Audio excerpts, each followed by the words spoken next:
Bueno, buenas tardes a todos. Hoy como parte de la Semana Mundial del Espacio tenemos esta plática, esta conferencia de Nibiru que trata acerca de la ciencia detrás de las misiones Apolo, y nuestro ponente es Guillermo Tovar Márquez, que es egresado de la licenciatura en Geografía por la UNAM y del diplomado en Divulgación de la Ciencia de la Dirección General de Divulgación de la Ciencia de la UNAM. Y también es especializado en la enseñanza de la geografía y en la divulgación de temas de astronomía, física y matemáticas. Y es docente en diversos niveles educativos, desde el básico hasta la licenciatura, y es académico de la Facultad de Filosofía y Letras de la UNAM. Y bueno, por último, ha impartido conferencias a nivel nacional e internacional en instituciones como la UNAM y el IPN, y de diversos artículos de divulgación en revistas especializadas en el tema. Y bueno, ya. Bien, muchas gracias. Buenas tardes a todos. ¿Cómo están? Bueno, más o menos, dice. De acuerdo, pues siempre es un gusto estar con Nibiru en sus eventos. Este fue un poco, salió un poco como al paso, pero da la casualidad que hace unas semanas justamente platicaba en el Museo Universum, en el seminario de divulgación de Universum, que se da los jueves en las noches, justamente este tema. Entonces nos quedó como anillo al dedo compartir un poco el día de hoy. Pues bien, mi nombre es Guillermo Tovar. Voy a estar hablándoles este ratito sobre algunos de los aspectos básicos de la ciencia que dio a llevar al hombre a la Luna en las misiones Apolo, en todas las misiones Apolo o en las que se intentó llegar a la Luna. Y pues traigo algunas cosas que mostrarles y para platicarles. Me vine hoy uniformado con la playera de Neil Armstrong, que fue el comandante de la misión Apolo 11. Y vamos a platicar acerca de ello. Si van teniendo alguna cosa durante la charla, pues la podemos hablar. Bien, pues la estrella de la charla va a ser este enorme aparato. Es una de las máquinas más complejas que ha construido la humanidad y que es el responsable de haber llevado a los primeros hombres a la Luna. ¿Alguien sabe cómo se llama este aparato? Cohetes. Cohete espacial es una excelente respuesta, de hecho. Ahora saben qué tipo de cohete es. ¿No? Perfecto, entonces eso quiere decir que venimos a aprender un montón de cosas. Este cohete se llama Saturno V. El Saturno V es quizás, como les dije, a excepción de algunas otras máquinas no móviles como aceleradores de partículas, o el mismo transbordador espacial, que es su heredero, pues una máquina sumamente compleja, quizás de las más complejas que se han construido jamás. El Saturno V medía 110 metros de altura. Entonces, imagínate cuántos pisos son esos, son un montón de pisos. Y vamos a ver algunas cosas de él, precisamente porque me di el lujo de traerme un modelo a escala del Saturno V para la charla. Entonces, esta foto que estoy poniendo ahí es la foto de mi modelo a escala del Saturno V. Justamente hace un año, en la Semana Mundial del Espacio, en la fecha de cierre de la Semana Mundial del Espacio, me traje otros modelos a escala, pero del programa espacial soviético. Lo bueno es que es un Lego, entonces se arma y se desarma cuantas veces sean necesarias. Bueno, entonces, el Saturno V que les traje el día de hoy es un modelo a escala 1 a 100. Entonces, mide poquito más de 1 metro de altura. Y la verdad es que es bastante bueno que se haya desarmado así, porque me va a dar chance de platicarles cómo se arma conforme lo vayamos viendo. Bueno, un Saturno V en realidad es un conjunto de 3 cohetes juntos. Cada uno de estos cohetes tiene particulares características y además funciona de manera ligeramente distinta. Cada uno de estas partes, cada uno de estos cohetes, lo construía una compañía distinta en lugares diferentes de Estados Unidos. Armarlo solamente se lograba en el Centro Espacial Kennedy, en Florida, pero cada una de sus partes pues, necesitaba ciertas características de ingeniería que tenían que llevarse a cabo en algunos otros lugares del país. Entonces, bueno, esta es una maqueta del Saturno V. Solamente para hacer un breviario de las misiones Apolo, podemos decir varias cosas. Primero, el programa Apolo se compuso de 22 lanzamientos distintos. No todos ellos llegaron a la Luna, ni era su intención. Y algunos otros fueron después de la llegada a la Luna, cuando se intentó dar el siguiente paso, que fue construir estaciones espaciales. De esos 22 lanzamientos, 18 fueron exitosos, lo cual es un gran porcentaje en realidad. Y una de ellas fue un fracaso total. Hablamos de un fracaso total porque hay otro que es el Apolo 13, al que llamamos el fracaso más exitoso de la NASA. Entonces esa no la pongo como un fracaso en realidad.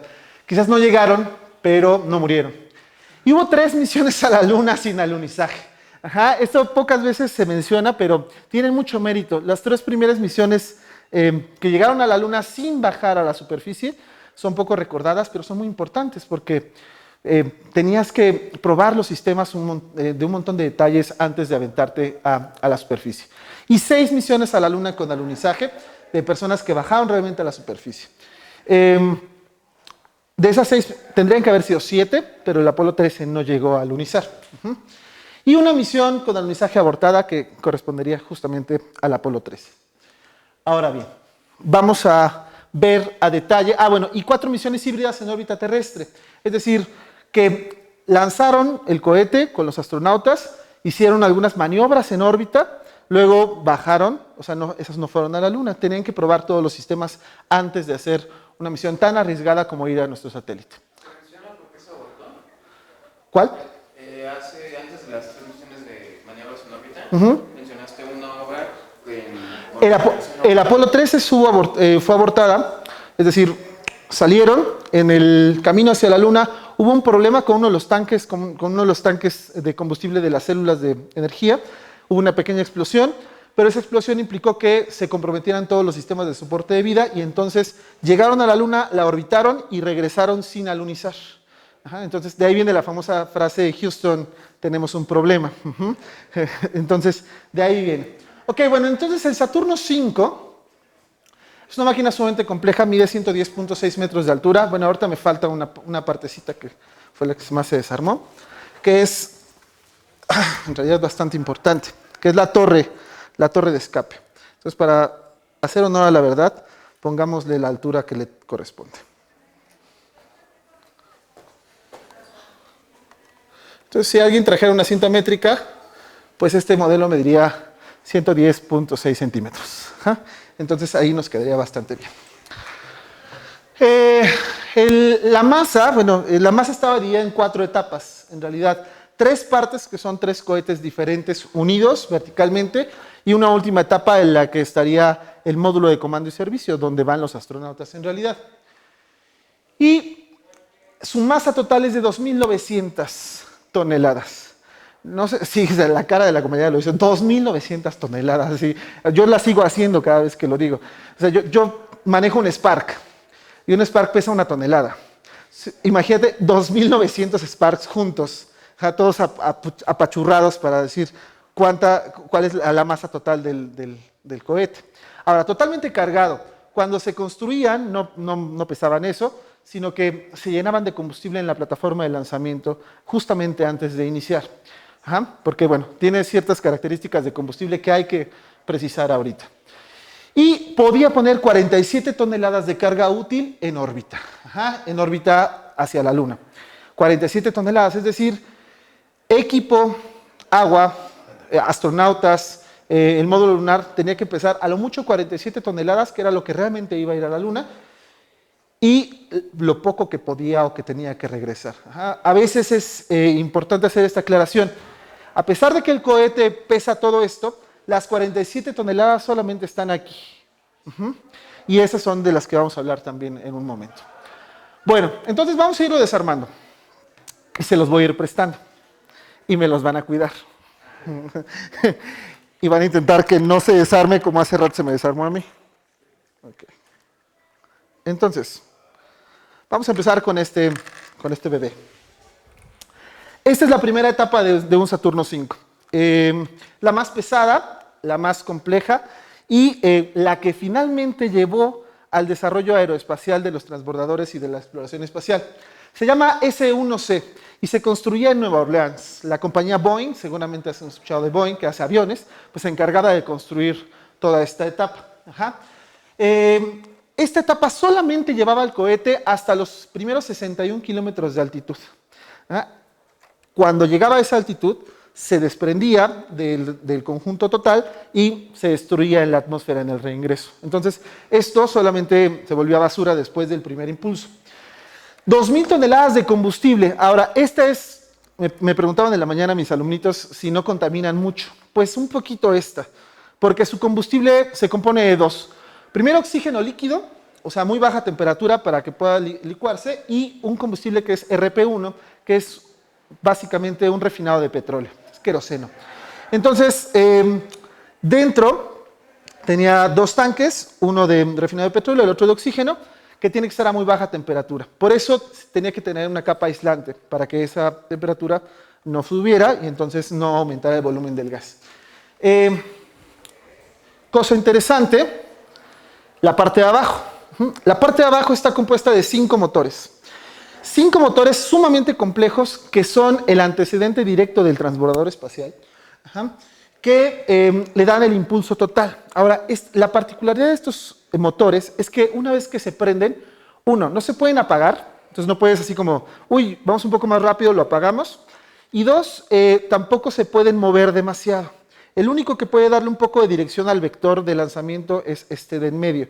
Este de en medio se puede mover un poquito, como con un cardán, y entonces darle un poco de dirección al lanzamiento total del primer vector. Entonces, con cuidado. Entonces, esa es nuestra primera etapa. Los motores se llaman F1, estas claves que les ponen a los aparatos como para diferenciarlos de otros. Y nos da un empuje de 33.4 meganewtons. ¿Alguien estudia física aquí? ¿Nos puedes convertir meganewtons a algo un poco más cotidiano? 73.4 millones. Ya con eso, ¿no? Millones de newton, o sea, el impulso es durísimo, es muchísimo. Es suficiente para levantar del suelo un poco más de 2.000 toneladas, es un montón. Y solamente se prenden y están preparados para operar durante 150 segundos, es decir, poco más de 2 minutos. Se prenden 2 minutos y ya no sirven, se vacía por completo el tanque y ya no se pueden volver a prender. La segunda etapa, sí. Si se mueve tampoco el motor central, ¿cómo le das dirección? Bueno, ese poquito que se mueve es suficiente para lo que se necesita. Pero además, y qué bueno que lo preguntas, en las partes laterales del cohete hay unos pequeños impulsores. Esos impulsores pueden variar el vector. Ahora, toma en cuenta que la velocidad máxima no se alcanza hasta el final. Entonces, si nosotros tomamos el vector, es primero muy lento y puedes cabecearlo lo que necesites. Y una vez que va más rápido, cuesta más trabajo cambiar la trayectoria. Pero tiene varios impulsores que están en la parte de las aletas y que no se ven cuando lo tienes así grandote, pero están, ¿no? Y el cabeceo del central es suficiente para entrar en una órbita parabólica. Bueno, entonces, sí. ¿Por qué los demás motores no podían apagarse? Porque, bueno, en realidad el diseño del F1 es muy complejo. Es quizás el motor más complejo que se haya hecho jamás. Tuvieron que enfrentarse a un montón de problemas. Por ejemplo, meter 2 tipos de combustibles distintos sin que explotaran. Segundo, es que no derritieran el material del que está hecho el propio motor. Y la tubería que se necesita para meterlos es básicamente un turbocargador. Una vez que lo podías en marcha, no podías apagarlo. O más bien, podías apagarlo, pero no podrías reencenderlo. Más bien es lo que quiero decir. Contrario a los demás motores que vamos a ver. La segunda etapa del Saturno V, que era esta, se fabrica en Huntsville, Alabama. Y entonces se envía por tren hasta Florida. Vacío, por supuesto. Este nos lleva hasta 180 kilómetros de altitud. Entonces, ahí se destapa. y pesa 5.000 toneladas de masa, de las cuales 95% es puro combustible. Entonces, básicamente es una lata gigante de acero y aluminio llena de combustible. El asunto con estos es que su combustible es distinto. Estos ya usan combustible criogénico completamente, es decir, oxígeno líquido e hidrógeno líquido. Una vez que los juntas, hacen combustión y lo único que queda de la combustión de oxígeno e hidrógeno es vapor de agua. Entonces, ya estos ya no contaminan, solamente dejan una estela de vapor. La particularidad de este motor es que ya sí puede prenderse y apagarse. Tenemos 5 motores también, pero son mucho más pequeños. Ya no se necesita tanto impulso porque la masa del cohete ha reducido. Entonces el impulso necesario para llevarlo más arriba también es más pequeño. Estos motores se llaman J2 y tenemos 5 de ellos. Y nos dan solamente 5 meganewtons de empuje. Una vez que ya estamos arriba, el impulso necesario para seguir subiendo cada vez se reduce. Además, la masa también es menor. Y se operan solamente durante 150 segundos, que esta es nuestra segunda etapa, que también se vacía rápidamente. Sí. Hasta 180 kilómetros de altura, contando ya los primeros... Sí, de totales. Entonces, llegamos a nuestra tercera etapa, que ya es muy pequeña. Si van haciendo las cuentas de nuestras 2.000 toneladas iniciales, ¿cuántas nos quedan? Pues ya vamos avanzando bastante. La tercera etapa se llama S4B, S de Saturno, y se fabrica por Douglas, que también es una compañía aeroespacial, en California. Pregunta: ¿cómo llevas algo desde California hasta Florida, que están en lados distintos del territorio de Estados Unidos, si no cabe en la mayoría de los túneles ni los pasos vehiculares? En barco. ¿Por dónde lo pasas? Exactamente. Se fabrica de este lado en California, lo pones en un barco, el barco baja por el Océano Pacífico hasta Panamá, pasa por el Canal de Panamá, luego sube por las Antillas, pasa por el Golfo de México y llega al Centro Espacial Kennedy en Florida. Un viaje de 2 semanas y media para llevar un pedazo de cohete de un lado a otro. Exactamente. Y este se va a prender 2 veces. La primera vez va a dar un impulso, ahorita vamos a analizar cómo es ese vector, de 150 segundos, se apaga, entra en órbita circular alrededor de la Tierra y luego se vuelve a prender durante 335 segundos para entrar a algo que llamamos una órbita, una translunar. Solamente tiene un motor igualito a los motores que tiene la segunda etapa, son J2, y que también usan combustibles criogénicos, es decir, oxígeno e hidrógeno líquido. Y entonces, ahora sí, me pongo a desarmarlo en orden, ¿no? Ahora bien, dentro de este adaptador, que se llama adaptador lunar, es el único defecto que tiene este pequeño modelo de Lego, que deberían ser 4 cachitos, y nada más tiene 2, pero los vamos a pasar. Dentro de esta especie de capullo, vamos a encontrar básicamente 2 cosas. Una es el módulo lunar, que es el que va a bajar a la superficie de la Luna con los astronautas, con 2 astronautas, y el otro es el módulo de comando y servicio. El módulo de comando y servicio es donde van a estar la mayor parte del tiempo los 3 astronautas que componen una misión Apolo.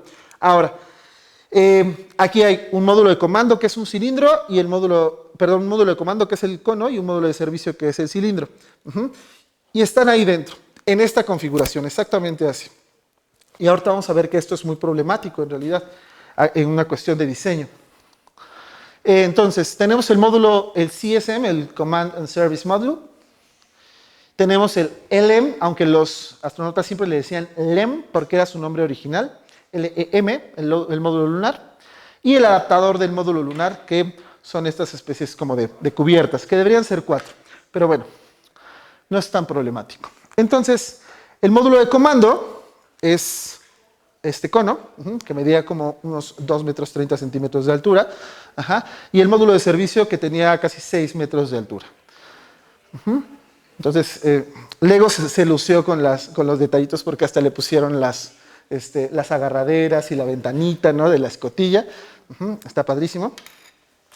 Y por último, la torre de escape, que en caso de una emergencia de Durante el lanzamiento, esta torre tenía 4 pequeños cohetes que sacaban al módulo de comando junto con los astronautas solamente durante el lanzamiento. Luego se quitaba, salía unos paracaídas y podían bajar. Nunca se usó, pero era una buena manera de tener un salvavidas en caso de una emergencia.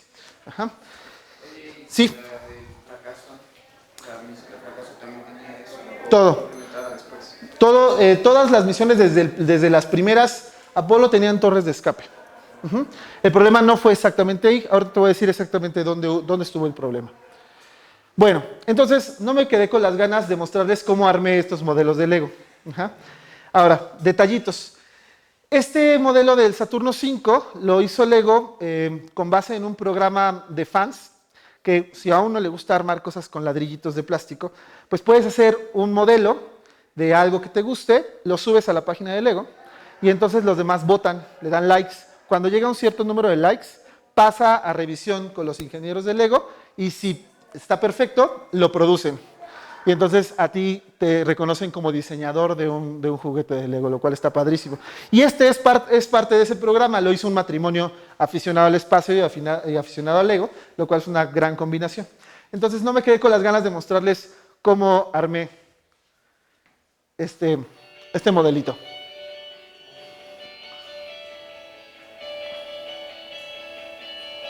Que curiosamente tiene 1969 piezas. Exactamente el número de piezas del año en el que se lanzó la primera misión Apolo. Absolutamente a propósito. Ahora, como pueden ver, la estructura interna también simula el cohete porque parece tener tanques muy separados. El de este lado es el de RP y luego está el de oxígeno.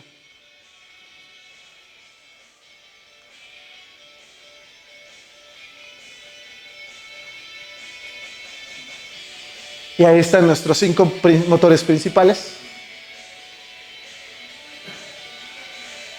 Es una delicia armar 1969 piezas en stop motion para dar una charla sobre esto.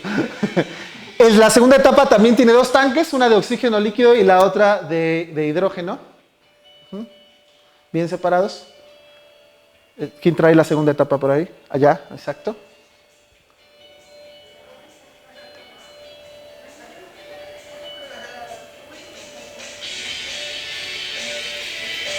Con sus 5 motores J2.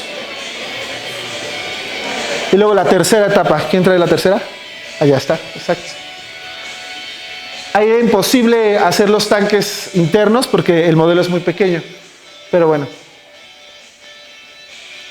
Y por último, el módulo de comando y servicio con su adaptador del módulo. Y la réplica a escala chiquitita del módulo lunar, con el módulo de ascenso y el módulo de descenso. Y ya lo traen en las manitas. Entonces, bueno, está padrísimo, ¿no? No sé si a ustedes les gusta armar cosas, pero a mí me encanta armar cositas. Entonces, bueno. Entonces, que el diseñador se haya tomado la molestia de que fueran 1969 piezas me parece un detalle muy romántico, además, del modelo a escala. Y está a nivel de cualquier modelista, ¿eh? En realidad, si ven la cantidad de detalles, tiene un montón. Las corrugados, por ejemplo, que son para la dilatación y contracción del metal por la diferencia de temperatura, están ahí bastante bien. Bueno, y solamente para hacer la mitad de la charla, quiero que veamos la mejor representación cinematográfica que yo conozco de un lanzamiento de un cohete Saturno V, que hay varias, o sea, hay varias que lo han puesto en pantalla, pero esta es la mejor. ¿Han visto Apolo 13? ¿Cómo creen que no? Hoy se van, y van a buscar Apolo 13 para verla. Apolo 13 fue producida por Tom Hanks, que quiso estar en el estelar, y además fue dirigida por Ron Howard, que es un excelente contador de historias en el cine, a mi gusto, de los mejores, y retrata la historia justamente de la misión que no logró llegar a la Luna, pero que fue lanzada con éxito. Entonces, la NASA le llama el fracaso más exitoso de su historia, y estoy de acuerdo con ellos. Entonces, si ahorita ven como los detallitos del modelo, gracias.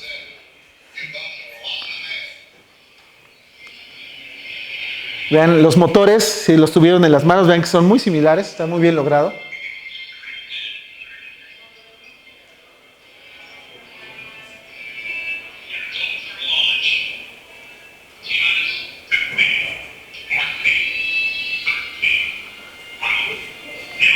Solo imagínate que estás sentado encima de un tanque de combustible de 2000 toneladas a punto de hacer una explosión controlada. Entonces entenderás que a lo mejor estarías medianamente nervioso.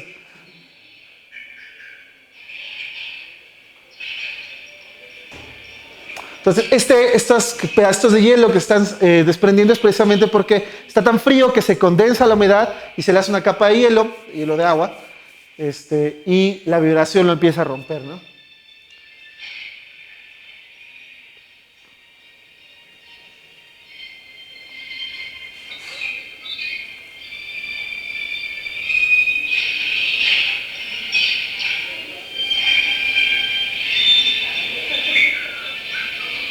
Uf.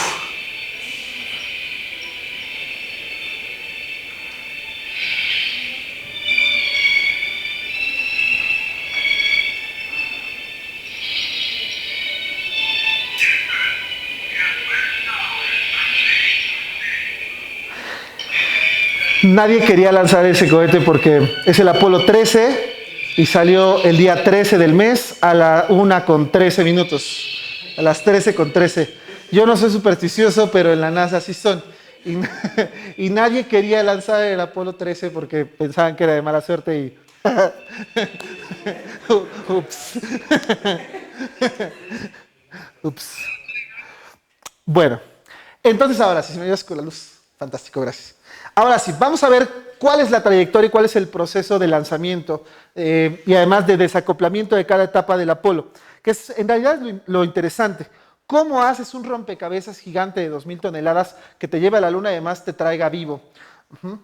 Bueno, entonces, una vez que lanzamos nuestro cohete, empieza a inclinarse con este cardán que tiene el motor central, apenas lo suficiente para entrar en una órbita, ni siquiera en órbita, sino en una trayectoria elíptica.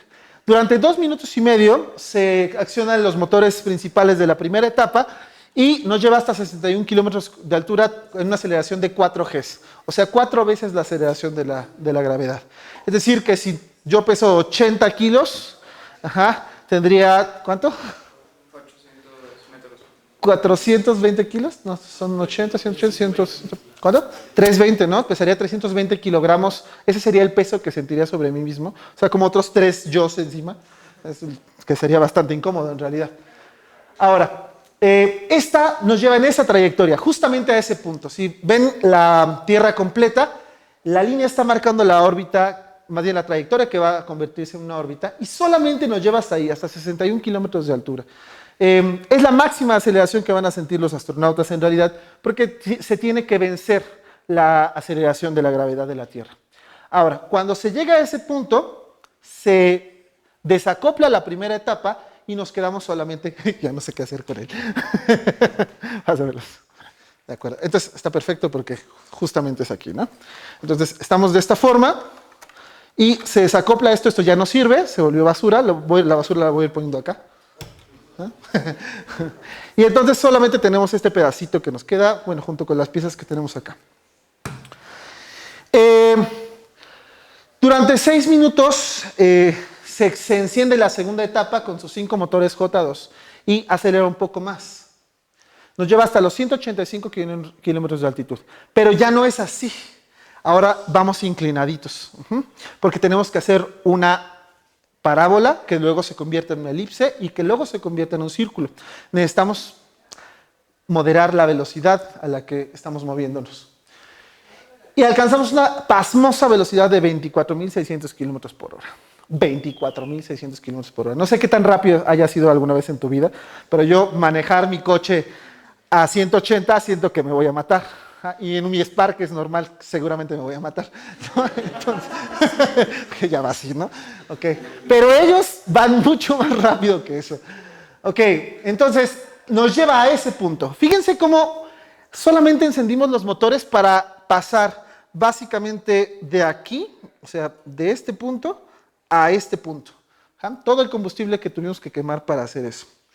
Ahora, Vamos a continuar.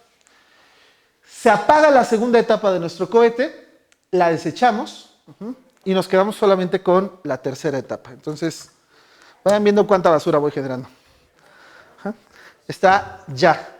Ambas partes caen a la atmósfera y entonces la fricción con el aire las calienta y entonces se hacen pedacitos y solamente caen algunos normalmente al mar. Durante 2,5 minutos encendemos esta tercera etapa, que solamente tenía un motor, lo habíamos visto al principio, y llegamos a 24.600 km por hora, que es la misma velocidad máxima sostenida que habíamos con el anterior. Y llegamos a algo que se llama órbita de aparcamiento. Es decir, nuestro cohete ya está en órbita alrededor de la Tierra. La gente tiende a pensar que se lanza el cohete y va directamente a la Luna, pero no. Hay que hacer algunos chequeos antes. Entonces, nuestro cohete en realidad queda en esta trayectoria. Ya muy alto, pero alrededor de la Tierra. Da normalmente 2 órbitas alrededor de la Tierra, pasa un buen rato, y en ese momento se comunican con la nave Houston, checan que los sistemas de soporte vital estén bien, que todas las partes móviles del cohete que todas tienen que usar estén en buen estado. Hace una revisión general de sistemas antes de dar el último impulso. Recuerden que los motores J2 sí se pueden apagar y encender. Entonces se apagaron, pero todavía queda suficiente combustible ahí para usarse. Entonces, estoy en una órbita circular alrededor de la Tierra y cuando acabo esas 2 órbitas, enciendo de nuevo los cohetes, bueno, el cohete, el motor, y paso a una órbita de inyección translunar. Es decir, ahora sí voy hacia la Luna. Pasé de esta órbita circular aquí y el impulso hace que ahora se vuelva una órbita elíptica, una elipse muy excéntrica. Ahora bien, durante 6 minutos tengo que prender ese motor para lograr esa conversión geométrica. A 10 metros por segundo, esa es una órbita de inyección translunar, TLI. Pasadas unas cuantas horas del camino, se abren estos pétalos de los que les hablaba, que tenían que ser 4, y se desacopla por completo el módulo de comando y servicio, lo cual nos pone en un problema, en un pequeño predicamento. ¿Alguien quitó la puntita del cohete? Sí, ya. Acá está. Les dije al principio que estas 2 piezas van así, como están en la ilustración, ¿no? El problema es que los astronautas están en este cono arriba y el módulo de comando está aquí abajo. Y te tienen que pasar al otro. O sea, tienen que meterse en desde este cono. Y aquí hay un motor que no los deja pasar. Ese es un problema de diseño. Entonces la gente dice, bueno, ¿y por qué no los pusiste así desde el principio? El problema es que la punta tiene que ser aerodinámica. Y además, si querías salvarlos en el lanzamiento con la torre de emergencia, tienen que estar en la parte superior del cohete. Y además, el combustible tiene que estar siempre en la parte de abajo, porque la inercia lo mantiene en el suelo del tanque. Y entonces, esta es la razón por la que tuvieron que ponerlo así. El problema es que tienes que hacer una maniobra que se llama reencuentro, o rendezvous, en inglés le dicen, es una palabra bien rara. Y esta maniobra implica que 2 horas después de la inyección translunar, hagas la órbita de acoplamiento. Es decir, te separas, das vuelta 180 grados y luego lo vuelves a juntar. Y queda así. El asunto es que solamente tienes una oportunidad para hacer eso. Entonces, el tipo que tiene que encargarse de ello, que es el piloto del módulo de comando y servicio, entrena cientos de veces para esto en el simulador. Y aparte, no había computadoras como las de ahora en las que te puedes hacerlo en el celular, una simulación. No, entrenaban con maquetas. Unas maquetas que tenían engranes y tenían hilos que las movían, que tú tenías la palanquita, ¿no? El joystick, le hacías así y entonces la maqueta se movía y con una cámara te indicaba si lo estabas haciendo bien o no. Tenías que generar los algoritmos para que reprodujera las condiciones de aceleración normales, pero funcionaba. Y en todas las misiones Apolo funcionó esta maniobra de acoplamiento, rendezvous. Entonces, una vez que ya estás así, ya puedes emprender tu camino a la Luna. Como 2 días de camino hasta allá. Entonces ya lo saca y vamos hasta la Luna. Esa es la elipse, esa es una representación a escala de la órbita real de acoplamiento translunar, desde el círculo hasta la parte más lejana. El problema es que la Luna, o sea, no apuntas a la Luna, apuntas a donde va a estar la Luna cuando llegues.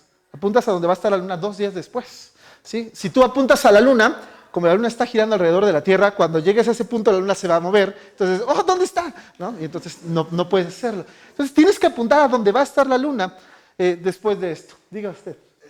Oye, no es una duda.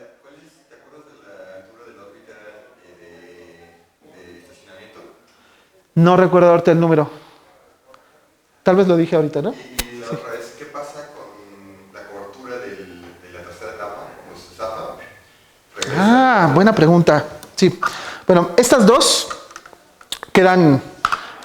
van con la misma inercia, entonces van hacia la Luna en la misma trayectoria que todo el módulo.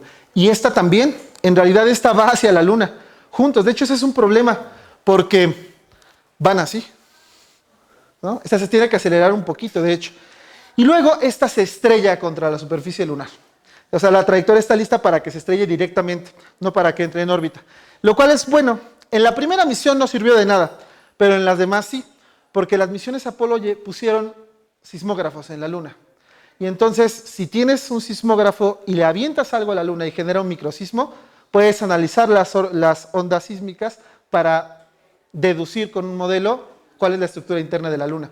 Sabemos que la Luna tiene núcleo, manto y corteza como la Tierra porque le estrellamos las terceras etapas de las misiones Apolo. ¡Wow! Esa es una cosa grande. Sí. Bueno, entonces, hay que apuntar, una vez que llegamos a la Luna, hay que cambiar la órbita porque si no nos pasamos. Entonces hay que desacelerar para que esa órbita elíptica muy excéntrica se convierta en un 8. De hecho, si no desaceleramos lo suficiente, la órbita de la Luna nos cacha y regresamos a la Tierra. Hay que desacelerar en el punto exacto para que esa elipse se convierta en un círculo de nuevo. Y eso es lo que se hace. Se enciende el motor del módulo de comando y servicio. Entonces, al encender el motor, se desacelera y entonces la órbita muy excéntrica se convierte en una órbita circular alrededor de la Luna. Ajá. Y entramos ahí. Justamente en una órbita circular. Otra vez, una órbita de aparcamiento en realidad. ¿Qué tanto? Lo suficiente para que se quede en una órbita estable. Y entonces viene la parte emocionante. La parte emocionante es que de la tripulación de 3, 2 pasan al módulo lunar y un pobre tipo se queda en el módulo de comando y servicio. Y entonces le dicen, ¿sabes qué, chavo? Ahí te quedas. Y se separan. Solamente 2 astronautas bajan a la superficie y uno se queda aquí arriba, lo cual es muy triste, ¿no? Entonces se queda así en su órbita circular durante unas cuantas horas, esperando a sus cuates, además haciendo varias cosas, por ejemplo, tomando fotografías de los distintos lugares, ajustando la órbita y esperando a que ellos lleguen, y haciendo algunos experimentos en microgravedad también. Y entonces nuestro módulo de comando lunar enciende su motor, porque trae un motorcito, para frenarse, y ahora que ese frenado lo lleve a la superficie lunar. En realidad hay que frenar. Traemos mucha velocidad. ¿Por qué el piloto se tiene que quedar arriba? Tiene que haber alguien que esté ahí para volver a acoplar. Es decir, cuando ellos regresen, se tienen que volver a acoplar estas dos cositas y se necesitan 2 personas. Las computadoras no eran tan exactas todavía ni tan complejas como para poder hacer eso de manera automatizada. Se necesitaban 2 personas, una aquí y una acá. Entonces, sí, no hay manera de hacerlo. Entonces empiezan a bajar. Esa órbita en realidad es una órbita decadente, no hay fricción. Y entonces viene el otro juguete del día, que es la versión de aniversario de 50 años del alunizaje, que también hizo Lego. Este no lo hizo un fan, este sí lo hicieron los ingenieros de Lego perfectamente.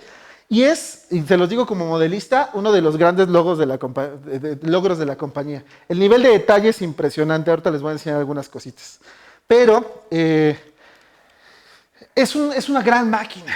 En realidad, no es bonita, o sea, estéticamente dices, ¿dónde está el frente? ¿Por dónde bajan? ¿Por dónde suben?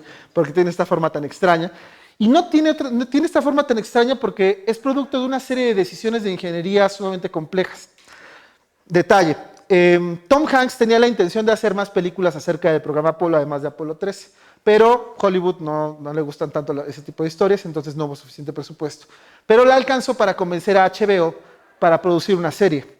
Y esa serie, que se llama de la Tierra a la Luna, está en HBO Go ahorita, entonces si le piratean la contraseña a alguien o la encuentran en Cuevana o no sé. La verdad es que no tiene desperdicio. Es un capítulo por cada una de las misiones Apolo y cada una retratada desde una óptica muy distinta. Entonces Tom Hanks sale narrando al principio del capítulo y pues está muy bien hecha. Y ahí uno de los capítulos está dedicado solamente al módulo lunar y explican bastante bien por qué es tan feo. O sea, por qué está todo así, todo chueco y tiene una cosa que le sale aquí y luego tiene patas, etcétera, ¿no? Bueno, entonces nuestro módulo lunar en realidad estaba así apretadito dentro de nuestro acoplador, y justamente en ese último momento, cuando se está frenando, es cuando va a desplegar las piernas. Este mecanismo no lo traía el modelo de Lego. Ya es una modificación hecha por mí, que se puedan doblar y desdoblar las patitas. Pero bueno, esas ya son ñoñerías de uno que hace, ¿no? Entonces, también les traje el video del armado de ese. Sí. Si no se desdoblaban las patas, se anulaba la misión. Sí, absolutamente, porque no había manera de alunizar. Era un punto crítico. No podía salir y normalmente... Los trajes de los astronautas de la misión Apolo no estaban hechos para actividad extravehicular fuera de la superficie de la Luna. Dentro del módulo tienes sus 4 tanques de combustible y en la escala hace que cada una de las partes del octágono tengan los elementos necesarios de la maqueta original. Incluso las piezas doraditas, que son el recubrimiento térmico que tenía el módulo lunar, está bastante bien logrado. Esa parte se llama módulo de descenso. Y luego está el módulo de ascenso, que es donde están realmente los astronautas.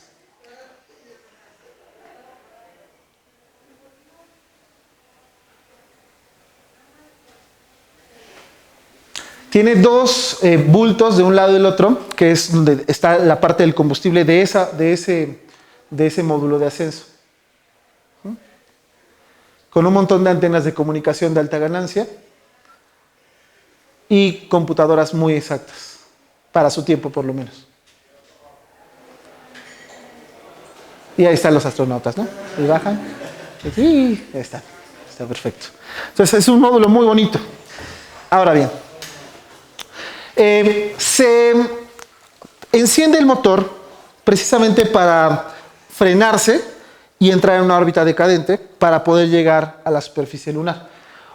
Solamente tienen una oportunidad. El comandante es el que tiene la misión de llevar el módulo hasta la superficie lunar. Si no lo hace de una sola vez, no puede. Por ejemplo, en el caso del Apolo 11, donde Neil Armstrong era el comandante, sufrieron un problema. La computadora cometió un pequeño error de cálculo y entraron en una trayectoria en la que se pasaron del lugar en el que tendrían que haber alunizado. Y entonces la cantidad de combustible es muy limitada. Tuvo que meterse él de manera manual, hacer un override contra la computadora y entonces bajar con 2 segundos extras de combustible. O sea, 2 segundos más y no hubiera podido llegar. Entonces baja suavemente cuando está a medio metro de la superficie, se apaga el motor y entonces nuestro módulo lunar baja suavecito sobre la superficie. Y entonces todo el mundo respira así. Después, fíjate todo lo que hemos quitado. Bueno, me falta todavía la tercera etapa que quité. Todo lo que hemos quitado y que te han llevado hasta la superficie de la Luna. En realidad ha sido toda una hazaña. Una vez que están ahí, bueno, vamos a terminar la animación. Baja de manera vertical en el último trecho y queda posado suavemente sobre donde querías que llegara. Los astronautas bajan. Y aquí viene una parte bien interesante. Los astronautas bajan y entonces hay un video de ellos bajando, ¿no? ¿Han visto el video de Neil Armstrong bajando la escalinata? Y entonces la pregunta que algunas veces hacen es, bueno, ¿y quién lo filmó? Si fue el primero. Y todo el mundo decía, ¡oh! Sí, claro, todo es una conspiración. No, lo tenían bastante bien planeado. Resulta que justamente para que hubiera esta evidencia. De este lado del módulo se abría una compuerta y había una pequeña cámara apuntando justamente a la escalinata. Ahí está justamente. Entonces tiene el ángulo perfecto para que cuando Neil Armstrong baje lo vaya grabando. Ahora, yo no me imagino lo que estaba sintiendo este sujeto cuando iba bajando, porque no sabían qué se iban a encontrar. O sea, no sabían si el suelo iba a ser sólido, si iba a estar esponjosito, si la gravedad la habían calculado bien, ¿no? Entonces iba a ser una sexta parte de la gravedad de la Tierra. Entonces, en realidad, baja por la escalinata, pone así su pie y dice, ok, sí. Pero antes de dar el paso, tiene que volver a subir. Da un brinco para ver si alcanzaba, porque ven dónde llega la escalinata queda como a esta altura. Entonces tenía que bajar y luego hacer un brinco para volver a subirse. ¿Por qué tal si bajas y ya no puedes subir al maldito módulo, no? Cuando estaban diseñando el módulo lunar, pasaron por varias formas de diseño. Por ejemplo, una parte era ponerse un arnés y bajarlos con una polea. Otro era un elevador. Probaron un montón y las escaleras, las viejas escaleras, la vieja confiable, fueron las que ganaron el concurso, ¿no? Entonces baja primero Neil Armstrong, ya dice su gran frase, se equivoca cuando dice su frase, estuvo 2 semanas ensayándolo y se equivoca, ¿no?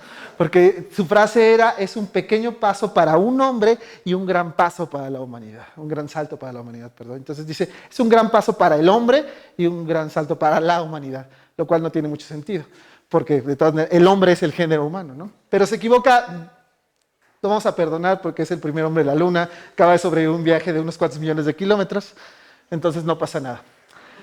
Ok, bajan y hacen la primera misión Apolo, el Apolo 11, hace pocos experimentos y se mantiene poco tiempo en la superficie porque es la primera. Pero uno de los experimentos que hacen y que dejan en la superficie es muy importante. En esta otra parte del octágono se abre esta zona y sacas este aparatito, que está bastante bien logrado también en el modelo. Que lo tengo ahí. ¿Alguien anda en bicicleta aquí? ¿Ah? Sí. Bueno, a las bicis, ahora está padrísimo que todo el mundo traigamos lámparas en las bicicletas y luces indicadoras, pero también hay otras cositas que son retroreflejantes. ¿Sí los han visto?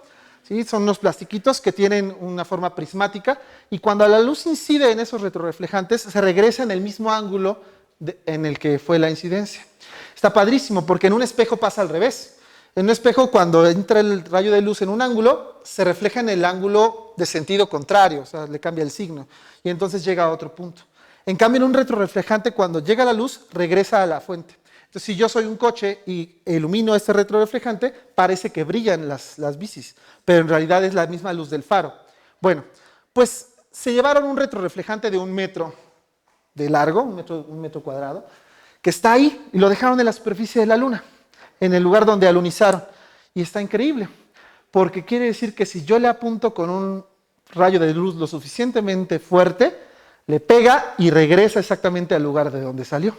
Y eso hacemos todos los días, con un láser. Este experimento lo puede hacer cualquier universidad y es la prueba fundamental de que el hombre llegó a la Luna, porque hay un retroreflejante de 1 metro de ancho allá arriba. Entonces, si tienes un láser lo suficientemente potente y le apuntas, sabes exactamente la coordenada donde está, y le apuntas, salen los fotones a la velocidad de la luz, le pegan, regresan, y entonces regresan con muy poca energía, porque ya perdieron algo en la atmósfera, pero regresan y los puedes detectar. Y entonces, si sabes cuánto tiempo les tomó ir y regresar, y sabes la velocidad de la luz que es 300.000 kilómetros por segundo, velocidad es igual a distancia sobre tiempo, y entonces despejas la distancia, sabes la distancia a la que está la Luna todos los días. Y eso hace que sepamos que la Luna se está alejando poco a poco de la Tierra, unos como 3 centímetros al año. Entonces, si no hubiéramos ido a la Luna, no podría haber retroreflejantes allá y no podría hacer ese experimento cualquiera. ¿Han visto The Big Bang Theory? Una vez hacen exactamente ese experimento. Ahí es una tontería porque no es un láser como el que tiene que ser un láser muy grande y además tiene que ser un detector de fotones muy fino. Bueno, pues entonces nuestros astronautas ya lograron hacer sus experimentos, se vuelven a meter y ahora viene el regreso, y el regreso no es sencillo. La única parte de nuestro modelo que va a regresar es la parte de arriba, que se llama módulo de ascenso, y se va a despegar de esta forma. Eso quiere decir que hay 6 de estos aparatos en la superficie lunar, ahí, haciendo bulto y basura en la superficie de la Luna. Como el plan es regresar pronto a la Luna con misiones tripuladas, me va a encantar cuando regresen y cuando les tomen fotos a esos y ahora sean lugares históricos, porque ahí llegaron los primeros hombres a un astro distinto a nuestro planeta. Ajá. Entonces se queda el módulo de descenso y solamente tenemos nuestro módulo de ascenso con 2 astronautas aquí. Le queda poco combustible, pero suficiente para vencer la gravedad de la Luna, que es como una sexta parte, y entrar otra vez en una órbita circular. Se tiene que encontrar con nuestro módulo de comando y servicio, entonces, y por eso se queda el comandante, bueno, el piloto arriba. Entonces, también este se quita. Y solamente nos queda el módulo de ascenso. Entonces, hay que calcular las órbitas para que se encuentren. Le tardan normalmente 1 órbita y media, porque cada vez va ganando más velocidad, y llega el momento otra vez del acoplamiento. Se acoplan, pasan los 2 astronautas hacia acá, se quita este y se desecha otra vez. Y normalmente también se estrella contra la superficie lunar. Y voy quitando cosas, ¿no? Esto es lo único que regresa a la Luna, a la Tierra, perdón. Fíjense, de todo el cohete Saturno 5 que teníamos, lo único que nos queda. Un viaje de 2 días y cachito de nuevo hacia nuestra Tierra. Entonces, allá, adiós, ese se estrella. ¿Ah? Se enciende el motor, le da un impulso apenas suficiente para cambiar esa órbita circular a otra órbita elíptica. Y regresamos. ¿Se acuerdan de nuestro 8? Ahí está de nuevo. Entonces, igual, hay que apuntarle a donde va a estar la Tierra. Y entramos. El problema es que vamos muy rápido y ya no tenemos combustible. Y ese es un verdadero problema, porque no tenemos con qué frenarnos. O sea, no puedes así meter el freno así en la nave espacial. Me encantan en las películas porque es como si fuera súper fácil, ¿no? Así, y se frenan. Sí, claro, ¿y con qué masa lo frenaste, no? Tienes una inercia impresionante. Bueno, tenemos un freno. Es un freno aerodinámico, se llama atmósfera. Y la atmósfera es una maldita porque es muy poco densa en las partes de arriba, pero se va haciendo más densa conforme bajas. Entonces, nuestro confiable módulo de comando y servicio se quita, también se pierde, aunque algunos de estos siguen en órbita. Llevan 50 años volando alrededor de la Tierra como si fueran satélites artificiales, porque no era el plan que se estrellaran, pero tampoco sirve. Y lo último que nos queda es esto. Nuestro módulo de comando. Y en el módulo de comando van nuestros astronautas. Ahora, la parte de abajo está recubierta con un material termorresistente que va a necesitar resistir los varios miles de grados de temperatura de la fricción contra la atmósfera. Bueno, acabo de decir una mentira. No es fricción. Ese es otro misconception de este tipo de viajes. La gente piensa que es la fricción con el aire la que causa el calor y no es cierto. Lo que causa el calor es la compresión del aire contra el escudo térmico. Es decir, si tú tomas un gas y lo comprimes, por ley general de los gases, entonces aumentas la temperatura. Ahora imagínate si vas a unos cuantos miles de kilómetros por hora y entonces el aire enfrente de ti se comprime. Se va a comprimir muchísimo, tanto que la temperatura aumenta y aumenta un montón. Es quizás el momento más peligroso de toda la misión porque se pierden las comunicaciones durante cierto tiempo, porque el gas se ioniza, se calienta tanto que pierde los últimos electrones y entonces es opaco a la radiación, a las ondas de radio más bien, y entonces se pierde el contacto con los astronautas durante ciertos minutos. Y cuando lo vuelves a tener, ya salieron los paracaídas y entonces la cápsula está lista para caer en el mar. Y cae súper bonita, ¿no? Se abren unos flotadores y entonces queda perfectamente flotando en el mar. Y como habíamos hecho nuestros cálculos perfectos, hay un barco muy cerca que está esperando a rescatar a los astronautas. Entonces llegan así, los sacan de ahí, la cápsula queda toda quemada, vean, el material está muy deteriorado, los sacan, los meten en una cápsula y los dejan encerrados unos cuantos días. por cuarentena, porque uno no sabe qué clase de bichos espaciales les pudo haber pegado allá. Ajá. Entonces, era una preocupación real, no sabían si había enfermedades en el espacio o había microorganismos, etcétera. Entonces se quedan en cuarentena durante cierto tiempo en observación, va el presidente, los saluda por la ventanita, así, hola, ¿cómo están? Les toman fotos y una vez ya salen de la cuarentena y quedan perfectamente vivos para contar la historia. Ajá. Y ese es un buen resumen de un viaje del Saturno 5 a la Luna. Ajá, pues muchas gracias por su atención.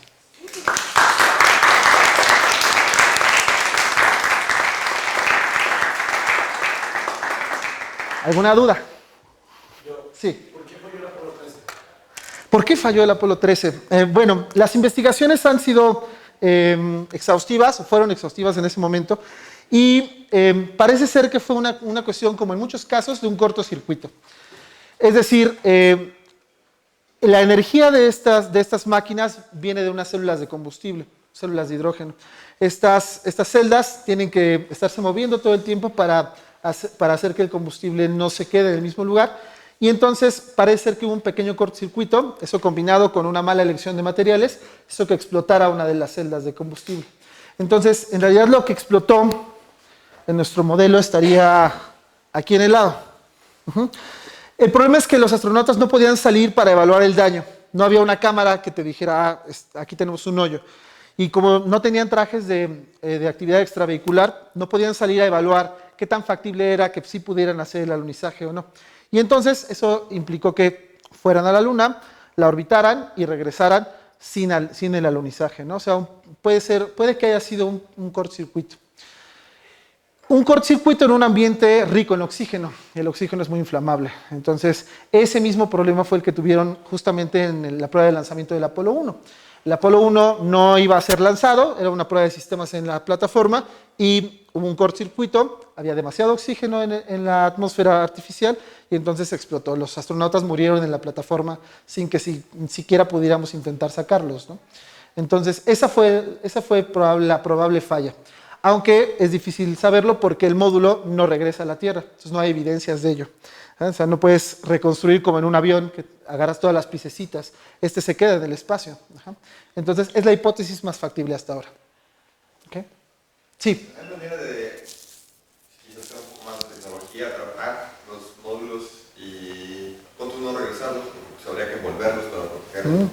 Pero, por ejemplo, ponerlos junto con la estación espacial y analizarlos o ver qué pasó con el Apolo 13. No lo sé.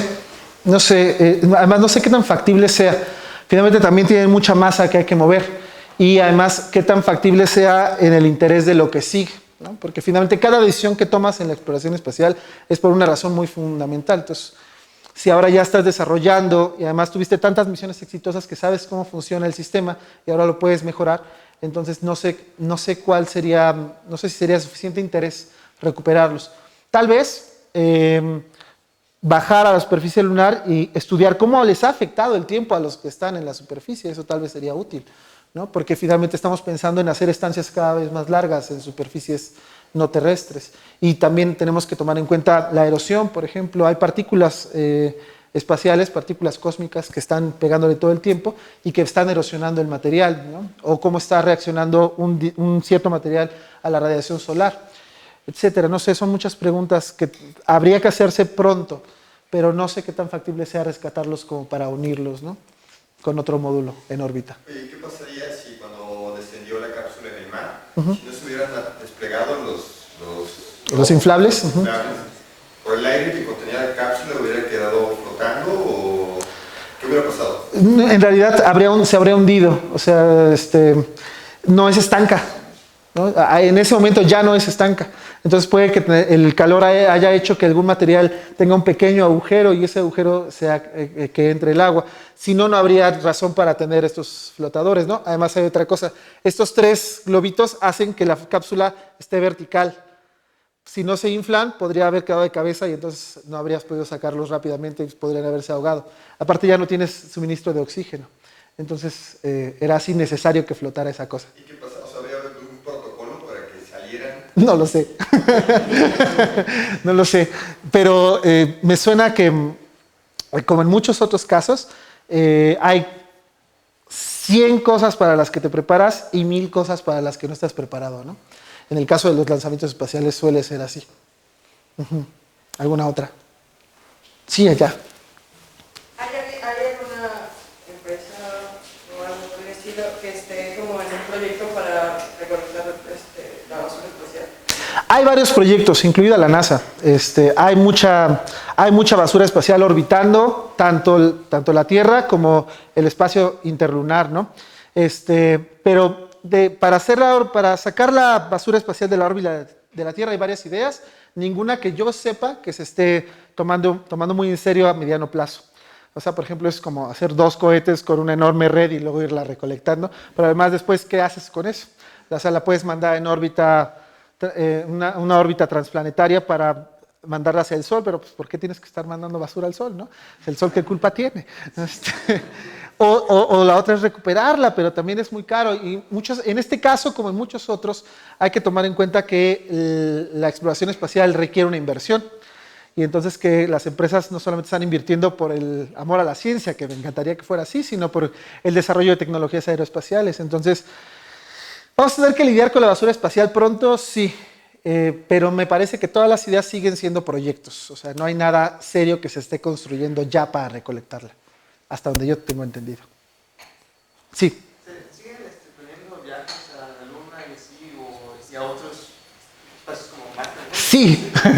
Sí, sí. Fíjate, es interesante. Este programa de exploración lunar de los 60 se llamaba Apolo. Y justamente, el presidente Trump puede tener muchas cosas criticables, muchas, casi todas, pero una cosa que ha hecho bien es retribuirle un gran presupuesto a la NASA. Y con ese gran presupuesto a la NASA les puso algo no tan genial y tan icónico como lo que hizo Kennedy en su momento, pero decirle, ¿sabes qué? ¿Tienes dinero? Llévame de nuevo a la Luna. Y entonces la NASA ya tiene un programa de exploración lunar nuevo. Y ahora tiene un nombre lindo porque es la hermana de Apolo, se llama Artemisa. Entonces el nuevo programa de exploración lunar además tiene nombre de mujer y está padrísimo, ¿no? Entonces Artemisa es el nuevo programa de exploración lunar que usa un cohete muy distinto al Saturno V, porque es más bien la siguiente iteración del transbordador espacial, es decir, con un gran tanque de combustible y con 2 impulsores sólidos, y que van a llegar, se va a armar una estación espacial en órbita alrededor de la Luna, que se llama Gateway, para que puedas ir y regresar a la superficie lunar, y además que ese sea el escalón para la exploración hacia Marte. Entonces ya está armado el programa. La idea es, ¿estamos en 2000 qué? 2018, 2019. La idea es regresar a la Luna en el 2023. O sea que si no se mueren antes del 2023, podrían ver cómo regresan los seres humanos a la Luna, que es mi plan. Entonces no planeo morirme los próximos 4 años. ¿Alguna otra? Sí. ¿Qué crees que hubiera pasado si los soviéticos hubieran llegado primero? Los soviéticos llegaron primero. Bueno, me refiero a tripulados. Entonces sí. Los soviéticos llegaron primero a la Luna con una misión no tripulada. Eso es importante decirlo. Las misiones Lunokhod llegaron con robots a la Luna y recolectaron muestras. Y no solamente las recolectaron, eran tan buenos que recolectaron muestras y las trajeron de vuelta a robots en los 60s. ¿No? O sea, los soviéticos tenían un programa fantástico. El problema es que no lograron construir un cohete que los llevara de manera segura. El N-1 era grande, era potente, pero era inseguro. Su diseño no estaba muy bien. Entonces, ese fue el problema. Si ellos hubieran llegado primero, hubiera sido un punch propagandístico impresionante. O sea, una de las razones por las que la gente argumenta que todo esto es un hoax, o sea, que todo esto es una falsedad, es una conspiración, es porque pues fue el tiro de gracia para el programa espacial soviético. Y eso tiene implicaciones sociopolíticas, ¿no? Geopolíticas también. Porque si el Congreso dice, wow, lo lograron, entonces te doy más presupuesto. Pero esas tecnologías también se traducen luego en armas y se traduce luego en superioridad tecnológica. Y entonces esto hace que la balanza se incline de un lado o de otro, ¿no? El programa espacial soviético no paró, a pesar de que no llegaron a la Luna. Se enfocaron en otras cosas, se enfocaron en el desarrollo de estaciones espaciales, por ejemplo. Se enfocaron en la estación espacial, la Mir, por ejemplo, Mir, que fue la punta de lanza. Cuando, por cierto, los estadounidenses lo único que pudieron hacer es reciclar una de estas, que es la tercera etapa del Saturno, vaciarla de combustible, dejarla en el espacio y luego meter gente aquí. Se llamó Skylab. El Skylab no era una estación espacial desde el inicio, es la etapa 3 de un Saturno V vacía, ajá, que estuvo lanzada con un Saturno V. Entonces, quizás hubiera inclinado la balanza de manera distinta, pero pues en historia el quizás no funciona. ¿Sí? ¿Alguna otra? ¿Aquí? Sí. Van dos, ahorita recuerdo la segunda, pero por lo menos la primera etapa, que es la de hasta abajo, pues se supone que se queda en la atmósfera aquí en la Tierra, pero pues, no solamente implicaría cuánta basura, porque en realidad ya no sirve, sino que también ya es algo peligroso, ¿no? Sí, porque simplemente, o sea, sí se va a deshacer por la misma erosión, pero pues, no completamente. Casi completamente. Además también los materiales, es aluminio, la mayor parte es aluminio, sí tiene acero, etcétera, pero hace esto y luego su trayectoria de regreso es hacia el mar.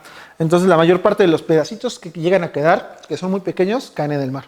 Y sí, claro, es un riesgo asumido, como todos los lanzamientos espaciales, ¿no? Sí. ¿Y la otra? ¿Alguna otra? Sí. Una pregunta, si por ejemplo SpaceX que está ahorita como punta de lanza en el desarrollo tecnológico y yo siento que la carrera hacia Marte es más ya no es sobre países, ya es sobre marcas, NASA con SpaceX, pero que las dos trabajan juntos. ¿Esto va a tener algunas implicaciones a futuro con el desarrollo tecnológico y con el turismo? Claro que sí, sí, y eso se analiza desde la óptica geopolítica y desde la óptica incluso de las relaciones internacionales, ¿no? O sea, qué país está invirtiendo en tecnología aeroespacial y pensando que en un futuro no muy lejano tendremos viajes espaciales de verdadero turismo espacial pagados por las personas que puedan y que después los costos podrán reducirse suficiente para que tal vez si la humanidad logra sobrevivir un siglo más, veamos que los vuelos espaciales se vuelven algo más cotidiano, ¿no? Y además más seguro. Hemos avanzado bastante en ello. Pero sí tienes razón, es una competencia ahora de marcas y no puede ser de otra manera, porque si hablamos de contexto histórico, pues en los 60s estamos en plena Guerra Fría y entonces es un sistema económico contra el otro. Y ahorita ya no hay dos sistemas económicos, hay uno. Y lo que hay ahora es capitales, y esos capitales necesitan ver que los recursos y además la expansión no solamente está en la Tierra, sino que ahora está en otro lado y hay que tomarlo en cuenta. Claro. ¿Otra? Sí, claro. Sí, venga, ven. Ahorita la tirada es Marte, ya fuimos a la Luna, luego Marte, y después ¿qué sigue? No lo sé. No lo sé. Es que, ¿sabes qué? El problema es que no sabemos si vamos a lograr Marte. ¿Ah? Hay muchos retos que hay que solucionar antes de Marte. Hay que solucionar, por ejemplo, los recursos. Marte tiene mucha agua, pero tienes que convertirla en hidrógeno y oxígeno para respirar y para hacer combustibles. Pero además tienes que defenderte de la radiación solar, porque Marte no tiene un campo magnético activo tan potente como la Tierra, entonces eso causa cáncer, ¿no? Además hay otra cosa, si hay una estancia prolongada o permanente en Marte, ¿qué pasa cuando alguien tenga un hijo allá? ¿Ah? Ese bebé va a crecer en un ambiente de gravedad distinta al de la Tierra para el que los cuerpos humanos no evolucionaron. Entonces, eso implica, por ejemplo, casos que hemos visto de astronautas que hay descalcificación en los huesos por estar en el espacio o en ambientes de microgravedad. Tenemos que ver comida, tenemos que ver recursos, tenemos que ver tiempos, tenemos que ver financiamiento. O sea, una vez que estés en Marte, por ejemplo, hoy se cierra la Semana Mundial del Espacio, es 10 de octubre, y se cierra hoy porque la mayoría de los países firmaron un tratado del espacio, y en ese tratado del espacio implica que ningún país puede declarar soberanía sobre un cuerpo en el espacio. Entonces, cuando lleguen a Marte, ¿cómo va a funcionar eso? O sea, si llegan dos compañías de dos países distintos, ¿se van a trazar fronteras? ¿Ja? ¿Se van a reclamar derechos? El tratado dice que no, pero eso tendrá que cambiar en un futuro. Ajá. Entonces, hay muchas cosas que pensar en las próximas 2 o 3 décadas antes de lo siguiente. Pero el sistema solar tiene un montón de cosas que nos llaman la atención. Por ejemplo, las lunas de Júpiter, donde sabemos que, por ejemplo, hay un montón, o sea, hay una luna en donde llueve gasolina, ¿no? O sea, llueven hidrocarburos. Entonces, ¿no han visto ese meme? Así el tío Sam diciendo, creo que esa luna necesita un poco de libertad, ¿no? O sea, hidrocarburos gratis, ¿no? Bueno, no son gratis porque hay que llegar. Las lunas de Júpiter y Saturno son una buena idea porque son sólidas. En cambio, los demás planetas jovianos son gaseosos, entonces ni siquiera puedes bajar a ellos, ¿no? Venus y Mercurio están demasiado cerca del Sol y son muy calientes, entonces es poco probable que los podamos explorar en un futuro muy cercano. Entonces no lo sé, pero hay muchos pensamientos que pueden pasar por la cabeza. ¿Europa sería factible? Europa sería factible, por ejemplo, pensando en que hay una hipótesis que podría existir vida debajo del hielo en Europa, ¿no? Pero hasta no ir y explorarlo a detalle no sabemos. Recordar la segunda, que en parte la respondiste, pero ¿por qué volver a ir a la Luna y no por ejemplo, ya de golpe a Marte? La Luna es un buen primer paso porque si estás en la Luna es más fácil, necesitas menos combustible para llegar a Marte. La distancia es muy grande. Cuando hemos mandado una misión no tripulada a Marte, por ejemplo, necesitamos un cohete muy grande y la carga útil, o sea, qué masa puedes levantar y llevar hasta allá es muy pequeña. El robot más grande que hemos mandado tiene el tamaño de una pequeña camioneta. Y no necesita comer, no necesita beber, no necesita, y no tiene el habitáculo, ¿no? Entonces, primero es una cuestión de masa. Si vas a la Luna y aprovechas los recursos de la Luna, por ejemplo, la Luna parece que tiene agua en pequeñas cantidades, o refinas el material para generar hidrógeno, etcétera, y que eso te sirva como combustible, es una primera parte. Pero además para probar los sistemas, porque nunca hemos hecho vuelos tan largos. Las misiones Apolo duran una semana. Para ir a Marte necesitas meses. Y para regresar necesitas más meses, o sea, son años de viajes. Hace centurias que no nos enfrentamos a viajes como humanos que duren tanto, ¿no? Cuando eran los viajes de exploración en barco, podíamos estar meses en alta mar, pero era muy peligroso, pero ahora no puedes llegar a ninguna costa. Ahora estás muy lejos de tu planeta. Es muy complejo. Bueno, era un pequeño comentario que iba relacionado a lo que decía el compañero. Hace poco hubo una videoconferencia de San Ildefonso en la que mencionaban lo del proyecto Artemisa, pero más que nada es como para dejarles aquí en mente que también piensen que pues en estos años se ha tomado mucho en cuenta esto de la contaminación, entonces ha sido un obstáculo para la tecnología precisamente. Claro. Eso, y que pues aunque muchos proyectos puedan invertir en esto de los viajes al espacio, hay muchas empresas y bancos que están, digamos, como que en contra por ¿cómo se puede decir? Por la ética o la moral que han propuesto en su nombre en cuanto a financiaciones verdes. Entonces, también es algo que podrías tomar en cuenta de que puede que atrase un poco más estos planes de viajes en el espacio. Por ejemplo, hace 5 décadas no existían los estudios de impacto ambiental, ¿no? Entonces podías lanzar un cohete sin problema y no importando qué residuos dejabas en la atmósfera. Ahora, si alguien dice, ¿sabes qué? Vamos a poner un centro de lanzamiento, todo el mundo va a decir, a ver, momento, ¿y qué vas a dejar en el ecosistema? Y tiene razón. El asunto es que tienes que hacer una balanza hacia dónde vamos, qué pretendemos hacer. ¿Sí? ¿Solo quedan 2 preguntas más? Sí, 2. Aquí y allá la última, sí. Bueno, yo la otra vez vi una página en internet, no me acuerdo cómo se llama, es que ya tengo como 2 años, pero me quedó la espinita sobre la información que vi, que es más que nada sobre las órbitas de asteroides, pero ya más que nada vistas como fuentes de recursos. Ok. Entonces, ¿tú qué opinas al respecto? Ha habido ya acercamientos, ya ha habido varias misiones de la NASA, del JPL, que posan un objeto, un robot, básicamente una sonda, en la superficie de un asteroide. Y sabemos que los asteroides están compuestos, por ejemplo, de hielo, de metano y de hielo de agua y de otro tipo de minerales que son muy similares a los que encontramos en meteoritos ferromagnéticos aquí en la Tierra, por ejemplo. Y esos son recursos que podrían utilizarse, pero yo pienso que eso está muy a futuro, a muy largo plazo, quizás a finales de siglo o principios del siglo siguiente, cosas que ya seguramente no me van a tocar ver, pero que alguien está pensando. Bueno, Sí, perdón. Sí. Es que uno de los materiales que más he escuchado que se usa es el titanio y es muy escaso aquí en la Tierra. Así es. En los asteroides es bastante abundante. Hasta donde sabemos, porque también no hemos traído tantas muestras como para hacer una apreciación así. Sigue siendo una hipótesis. Basándonos en modelos de geosíntesis, es decir, de cómo se formó el sistema solar, podemos pensar que pueden tener abundancia de ciertos minerales y muchos de ellos explotables, claro. Sí. Y última.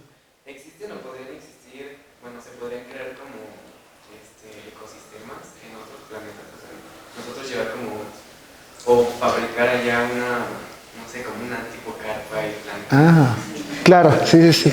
Claro. Bueno, no, antes de terraformar, como invernaderos, por ejemplo. Claro, sí, y de hecho, esa es la tirada. La tirada es hacer hábitats, el concepto es hábitat, donde puedas tener controlada la temperatura, la cantidad de humedad y la cantidad de gases que generan la atmósfera artificial para poder cultivar tu propia comida.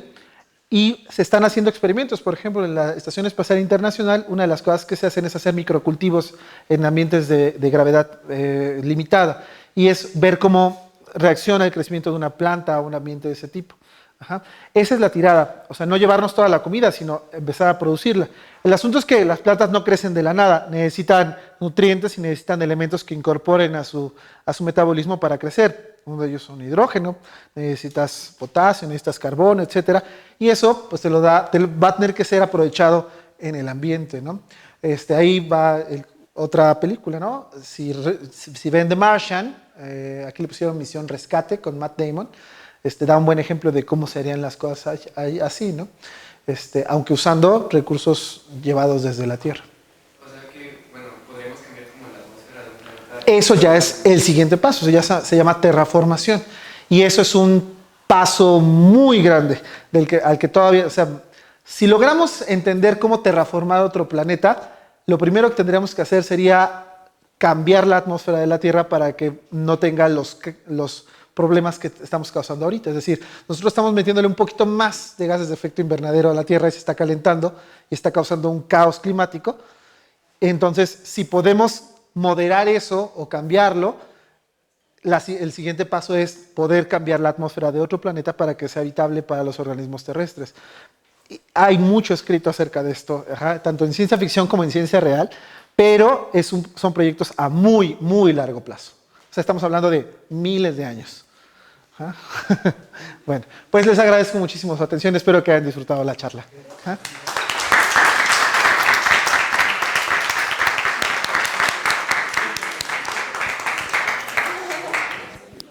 Al inicio les comentaba a algunos que llegaron, pero como vi que llegaron un poquito más tarde, les voy a también decir. Nosotros somos de la parte, venimos de la Ciudad Astronómica Nibiru. Nosotros nos dedicamos a organizar conferencias, cine debates, ciertos eventos. Por ejemplo, la Semana Mundial del Espacio, desde el viernes pasado hasta ahorita, que es cuando finaliza, del 4 al 10 de octubre, hacemos varias actividades.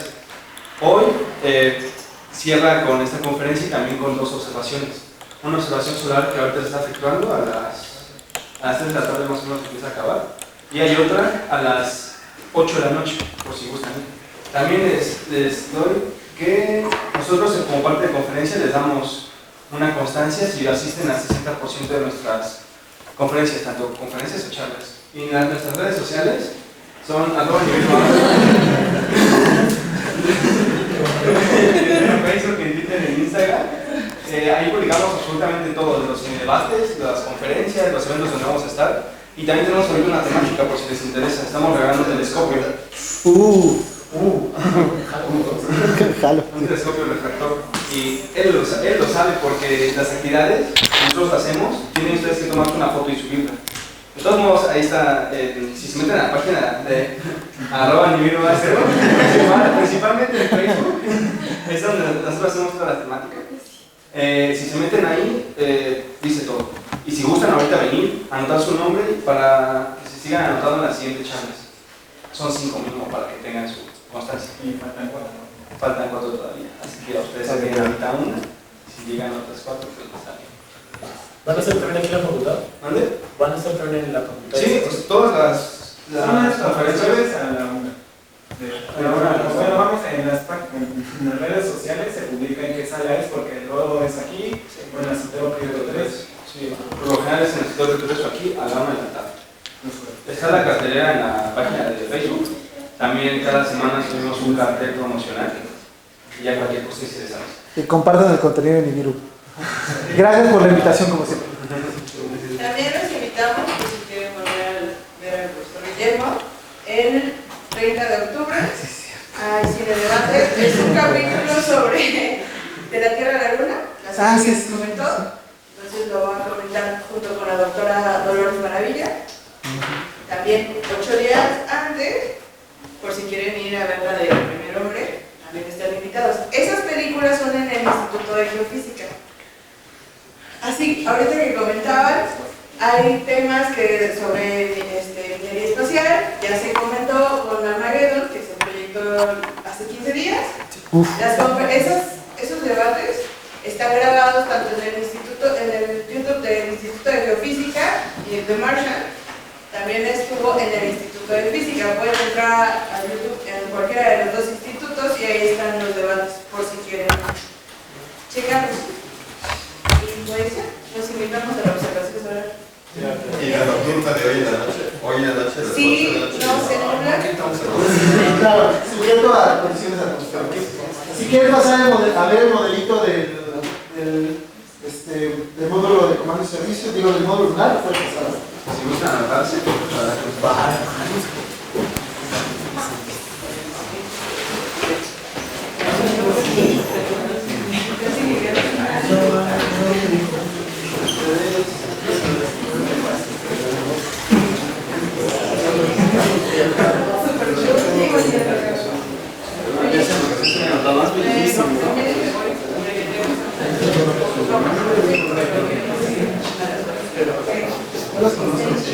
ayer soñé que lo tenía.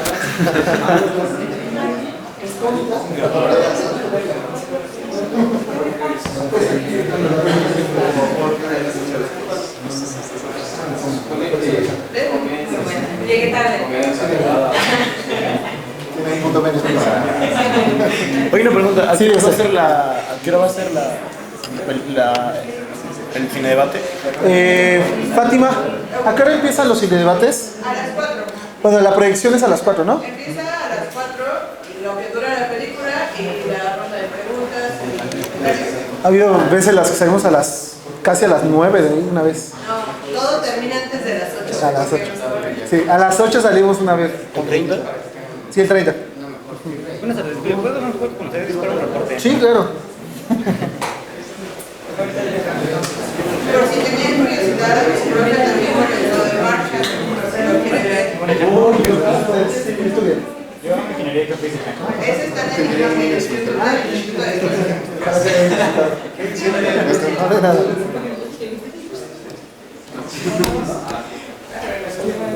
Oye, una pregunta. Yo estudio física y más que nada me metí para aeroespacial. Qué cliché. Sí, claro. Qué cliché. Y quería saber que si iba bien mi encaminado, si no se tiene que cambiar más a una ingeniería. Es que en física se les abre mucho el mundo, o sea, hay un montón de cosas, o sea, te puedes dedicar a cosmología, te puedes dedicar a cuántica, y en el desarrollo de lo espacial, por supuesto que hay ingenierías como específicas, pero siempre se necesitan los cálculos que no pueden hacer los ingenieros, no los pongan a hacer demostraciones, porque